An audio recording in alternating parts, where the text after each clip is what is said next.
사고가 많이 일어나는 유형 중에 하나가 뭐냐면 비보호 좌회전 할 때 사고가 나는 경우가 많아요. 이게 비보호 좌회전이라는 게 어떤 거냐면 직진 신호에 맞은편에서 오는 차량이 없을 때 좌회전 신호를 안 준다는 얘기지. 좌회전 신호를 안 주고 직진 신호에 맞은편의 차에 방해가 되지 않을 때 좌회전을 해도 좋다.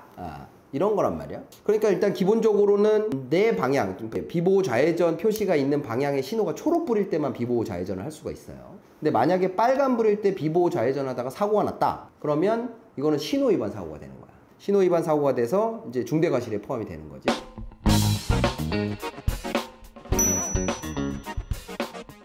근데 초록불인데 초록불에 좌회전을 하다가 마주오는 차랑 부딪혔다. 그런 경우가 있어요. 이렇게 조금 애매한 거리에 오는 차가 보여서 내가 좌회전을 할 수 있을 것 같다 생각했는데 생각보다 거리가 짧았던 거지. 그래서 사고가 나는 경우. 사실 이런 경우는 신호 위반은 아니고 일반 주유 의무 위반 사고라고 하긴 하는데 보통 사고가 크게 나는 경우들이 종종 있는데 어떤 경우냐면 편도 2차로 도로에서 맞은편에 1차로 도로가 좌회전 차선이거나 이러면 이제 막혀 있는 경우들이 있어요. 막혀 있는 경우가 있고 2차선은 뭐 우회전 차선이라서 거기에는 차들이 없고 그러면 막혀 있는 차들이 비보호 좌회전 차선이 끊겨 있는 구간에서 공간을 주거든. 그러면 그 공간을 준 대로 좌회전을 하다 보면 그 이제 내 맞은편에도 차가 있으니까 그 2차선에서 오는 차들이 잘 안 보인단 말이야. 시야가 가려서. 그래서 조심조심 이렇게 들어가는데 근데 뒤에 그 2차선에서 오는 차들이 자기 차량 초록불이니까 그러니까 막 그냥 앞에 차 안 보인다고 막 달려오거나 특히 오토바이들이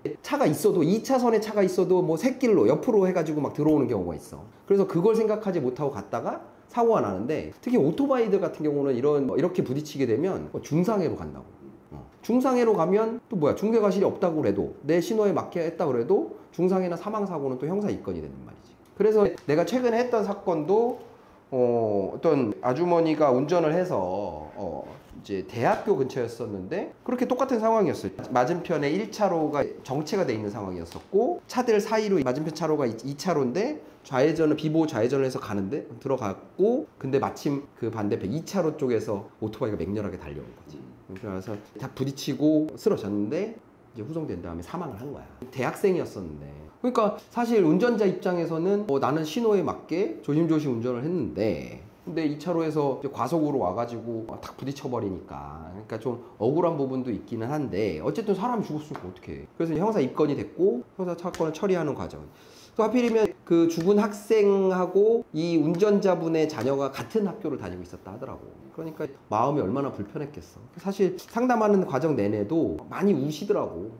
그러니까 마음적으로 괴로운 거지. 본인이 과연 그 사고를 피할 수 있었을까를 생각해 보면은 그건 아니니까 좀 억울한 마음도 있고 또 내 차에 누군가 나 차랑 사고가 나서 사람이 죽었다라는 거에 오는 그런 트라우마 그런 것도 있고 그래서 뭐 결국은 이제 다행히 이분이 운전자 보험을 가입해 두셨어요. 운전자 보험을 가입해 놔서 그것도 이제 최신 운전자 보험이라서 그래서 변호사 비용도 지원을 받으셨고 형사 합의금도 이렇게 이제 지원을 받으셔서 그래서 다행히 형사 합의가 됐고 근데 이 사건은 좀 특이한 게 보통 피해자 쪽의 과실이 크고 그리고 합의가 된 사건들은 사망사고라 그래도 구공판을 잘 안 해요. 그러니까 재판을 여는 기소를 잘 안 하고 약식으로 기소를 하거든.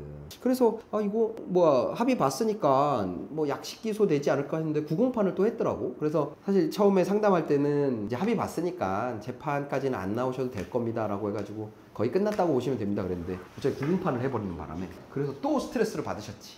또 스트레스 받아. 근데 뭐 재판이야 뭐 한번 가서 사고 사실 자체는 인정하는 거니까 그래서 인정하고 합의 봤다. 양형 관련된 주장하고 그렇게 해가지고 집행유예 받아서 끝이 났지. 그러니까 이런 비보호 좌회전 할 때 나도 이제 그런 사고들을 많이 접하니까 사실 이제 시야가 잘 안 보이는 쪽에서는 비보호 좌회전을 웬만하면 잘 안 하려고 하기도 하고 어쩔 수 없이 하려고 할 때는 2차선을 특히 주의한다고. 그러니까 막혀있는 다음 차선에 빠르게 오는 차들이 있기 때문에 그래서 이걸 꼭 조심해야 되고 또 여기서도 결국은 운전자 보험이 필요하다라는 그런 얘기를 또 할 수밖에 없는 거지. 만약에 적색 신호에 사실 그런 경우도 많거든. 왜냐하면 초록불일 때 반대편 차선에 계속 차가 오면 비보호 좌회전을 할 수가 없어요. 그러다 보면 상대 차량이 멈춰서는 반대편 차량이 멈춰서는 빨간불일 때 비보호 좌회전을 하는 사람들도 많이 있더라고. 많이 있고 사실 나도 해보기도 했고 그리고 그렇게 할 수밖에 없는 또 신호 체계가 그렇게 할 수밖에 없는 지역도 또 있어요.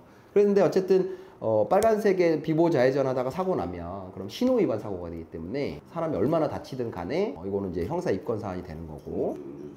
그렇지. 그리고 그게 아니라도 신호 위반이 없다고 하더라도 오토바이나 이런 거랑 부딪히면 피해자가 되게 많이 다치거나 사망하거나 이런 경우가 생기기 때문에 그런 경우를 생각해서라도 운전자 보험은 가입하고 최신으로 갱신하고 이런 게 필요하다. 이렇게 얘기를 할 수 있을 것 같아요. 자, 오늘도 안전운전 하시고요. 혹시 사고가 발생한다면 본모범인 LKS 이기루 변호사 잊지 마시고요. 구독, 좋아요, 알림 설정 꼭 부탁드리겠습니다.